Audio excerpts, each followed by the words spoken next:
नमस्कार नमस्कार नमस्कार दोस्तों, मैं Nikhilesh Jain Hindi chess base India channel पर आप सभी का हार्दिक अभिनंदन करता हूं।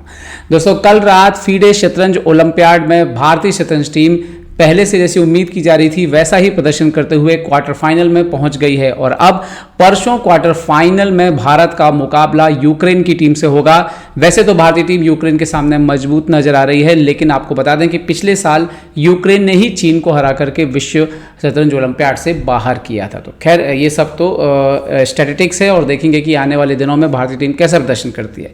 लेकिन कल भारतीय शतरंज टीम को कुछ अच्छे संकेत और भी मिले। वैसे तो टीम पहले दिन से ही अच्छा कर रही थी, लेकिन तीसरे दिन आते आते विदित गुजराती, जो कि भारतीय टीम के कप्तान थे पिछले बार शतरंज ओलंपियाड में, थोड़े से जो आउट ऑफ फॉर्म लग रहे थे, लगातार 2 शानदार जीतों के साथ फॉर्म में वापस लौट आए हैं। और ये भारत के लिए एक और अच्छी बात है, क्योंकि आनंद जी पहले से ही फॉर्म में हैं, हरिकृष्णा अच्छा कर रहे हैं, अधिबन अच्छा कर रहे हैं और अब विदित भी अच्छा कर रहे हैं। तो इससे क्या होगा कि जो बड़े मुकाबले होंगे उसमें आप जो है बहुत ही कंफर्टेबल होंगे, क्योंकि आप किसी भी खिलाड़ी को उतार सकते हैं खेलने के लिए।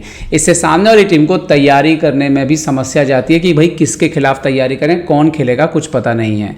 खैर बात विदित गुजराती के एक गेम की जो उन्होंने कल खेला। ये गेम उन्होंने खेला स्लोवेनिया के लूका लेनेक के खिलाफ, जो 2700 के आसपास के रेटेड प्लेयर हैं क्लासिकल शतरंज में, स्लोवेनिया के शीर्ष खिलाड़ी हैं। और सबसे बड़ी बात है कि ये जीत उस समय आई, अगर ये जीत नहीं आती तो काफ़ी कुछ गड़बड़ हो सकता था, क्योंकि ये जीत आने से मैच ड्रॉ हो गया। अगर ये जीत नहीं आती कल तो इससे ये भी हो सकता था कि भारत ग्रुप में दूसरे स्थान पर सरक सकता था और फिर उससे आप रूस से टकराते तो सब कुछ बदल सकता था। खैर विदित ने ये मैच कैसे जीता काले मोहरों से, आइए देखते हैं इस अच्छे और शानदार मुकाबले को। D4 से शुरुआत हुई। विदित काले मोहरों से खेल रहे थे। यहाँ पर लूका ने D4 खेला, नाइट F6, C4 तो E6, knight C3, so bishop B4। Nimzo Indian defence जो है यहाँ पर विदित ने अपनाया। Okay, queen C2 main line, castle किया यहाँ पे विदित ने। सो नाउ A3 करके बिशप से पूछा, तो ये बहुत ही सबसे मेजर लाइन है, हम सब जानते हैं A3। Okay, bishop into C3, queen into C3, D5। विदित ने यहाँ पर सेंटर ले लिया।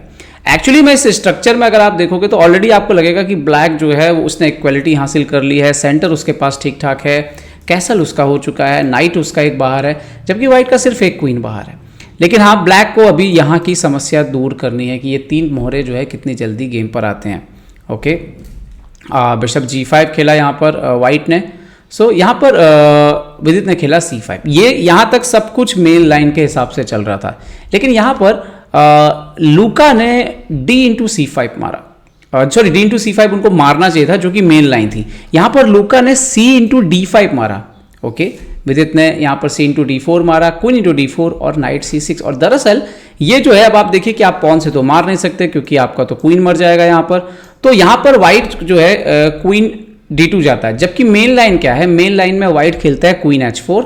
तो अभी आप D5 का पॉन जो है वो मारते हैं ED5 और बिशप F6 GF6, यहाँ पर queen G3 check, king H8, queen F4। ये इस तरह से प्रेशर बनाने की व्हाइट कोशिश करता है। हालांकि इसमें अभी भी देखो तो ब्लैक के सारे पीसेस ऑलमोस्ट बाहर हैं, जबकि व्हाइट के सिर्फ क्वीन बाहर है, लेकिन स्ट्रक्चर की वजह से यहाँ पर व्हाइट को थोड़ा कंपनसेशन मिलता है। तो ये एक तरीका है खेलने का। लेकिन उनके अपोनेंट ने जैसे क्वीन D2 खेला, ये क्लियर हो गया था कि ये उतनी सही चाल तो नहीं लग रही, क्योंकि आपका स्ट्रक्चर भी यहाँ पर डैमेज नहीं हो रहा है। ओके, यहाँ के बाद ही विदित ने बढ़त बनाना शुरू कर दी। E into D5, night F3, H6 खेला, तो bishop F6, queen into F6 और E3। अब एक बार फिर से जब लाइव आप देख रहे थे, हम भी देख रहे थे, तो ये देखना था कि ब्लैक ठीक तो लग रहा था, अच्छा लग रहा था, पर क्या ब्लैक कोई एडवांटेज ले सकता है कि व्हाइट के पीसेस अभी भी नहीं निकले। तो यहाँ पर ही वो बात आती है। विदित ने खेला यहाँ पर एक पॉन सेक्रीफाइस, जो कि बहुत ही इंपॉर्टेंट था, D4। अब यहाँ पे दिक्कत ये है कि अगर आप डायरेक्ट ED4 मारते तो एक तो राजा की फाइल ओपन हो गई, दूसरा रुक D8 के बाद वो पॉन वैसे भी जो है वो बचेगा नहीं। ठीक है, सो उन्होंने नाइट इंटू D4 से इस पॉन को मारा, पॉन लिया। तो विदित ने खेला रुक D8, now rook D1, so knight into D4, E into D4 और यहाँ पर विदित खेलते हैं बिशप E6। तो आप देखिए कि ब्लैक ने एक पॉन सेक्रीफाइस किया हुआ है विदित ने, लेकिन D4 के पॉन पर प्रेशर है और राजा जो है उनका अभी भी सेंटर पर है। नेक्स्ट मूव में बिशप B3 आ रहा है। अब राजा को भी सुरक्षित करना था, तो सबसे अच्छा तरीका जो था वो था कि बिशप E2 खेल दिया जाए, ताकि राजा जो है वो कैसल के लिए तैयार हो जाए, जो है जैसा कि अपोनेंट ने किया। विदित अपने प्लान के अनुसार किया, बिशप B3 अटैक किया हाथी के ऊपर, और यहाँ ही वो गलती हुई लूका से, जो उनको गेम से दूर ले गई। रुक C1 के बाद जैसे रुक इंटू D4 विदित ने मारा, तो लूका ने खेला क्वीन E3। अब ये क्यों गलत है और क्यों वो क्वीन C3 खेल सकते थे, इसमें एक डिफरेंस है। क्वीन C3 खेल के भी वो विदित के बिशप पर अटैक कर रहे हैं, क्वीन E3 खेल के भी कर रहे हैं, लेकिन दोनों में एक डिफरेंस है। जैसे उन्होंने क्वीन यहाँ पर जो है क्वीन E3 खेला तो विदित ने खेला बिशप A5। अब बिशप को A4 से बचाने का क्या पर्पस है?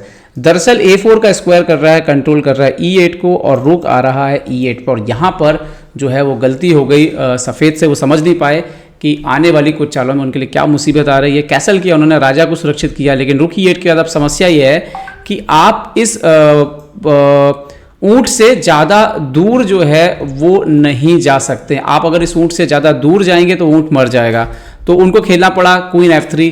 तो विदित ने तुरंत ही जो है यहाँ पे खेला रुक F4, फिर से क्वीन पर अटैक किया। फोर्स मूव था क्वीन D3 और यहाँ पर खेला क्वीन इंटू B2। तो पॉन जो था वो ना सिर्फ अपना रिकवर कर लिया था, अब यहाँ से विदित ने जो है वो बढ़त बनाना भी जो है शुरू कर दिया, एक पॉन अप हो गए।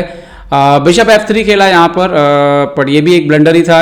यहाँ पर शायद उनको क्वीन G3 जो है वो जाना चाहिए था, रुक F4, बिशप C4, इस तरह से गेम को बचा सकते थे, थोड़ा सा बेहतर कर सकते थे। लेकिन बिशप F3 यहाँ पर आया, उसके बाद बिशप B5 और जो है यहाँ पर पिन हो गया, क्वीन एक्सचेंज जो है वो चला गया, क्वीन D6, रुक F6 के बाद यहाँ पे फाइनली जो है उन्होंने रिज़ाइन कर दिया, क्योंकि स्थिति जो है उनकी ऑलरेडी जो है काफ़ी ख़राब हो गई थी। F1 पर एक्सचेंज जा रहा था, और जब आप 2700 के किसी खिलाड़ी के साथ खेल रहे हो तो इस तरह की पोजीशन को कंटिन्यू करना बहुत ही मुश्किल होता है। तो लूका ने ये मैच जो है हार अपनी स्वीकार कर ली, और इस जीत के साथ विदित ने लगातार दूसरी जीत दर्ज की, क्योंकि इसके ठीक पहले वाले मैच में उन्होंने मोल्दोवा के टॉप ग्रैंड मास्टर विक्टर वोलोवन को पराजित किया था व्हाइट पीसेस से, और ये जीत आई ब्लैक पीसेस से। तो उम्मीद करते हैं कि विदित का ये फॉर्म लगातार बरकरार रहेगा और आने वाले क्वार्टर फाइनल, सेमीफाइनल और फाइनल मुकाबलों में भारत के बहुत काम आएगा। उम्मीद करते हैं वीडियो आपको पसंद आया होगा। पसंद आया तो लाइक, शेयर और सब्सक्राइब करना ना भूलें। देखते रहिए chess base India. Chess base India के लिए मैं निखिलेश जैन। जय हिंद।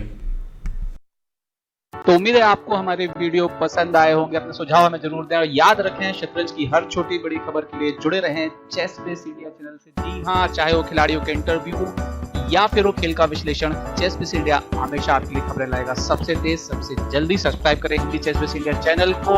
अगर आप यूट्यूब पर देख रहे हैं तो सब्सक्राइब करें, और साथ ही साथ बेल आइकॉन दबाना ना भूलें दोस्तों, क्योंकि इसी से मिलेंगे आपको सारे नोटिफिकेशन। फेसबुक पर देख रहे हैं तो जरूर लाइक और शेयर करना ना भूलें।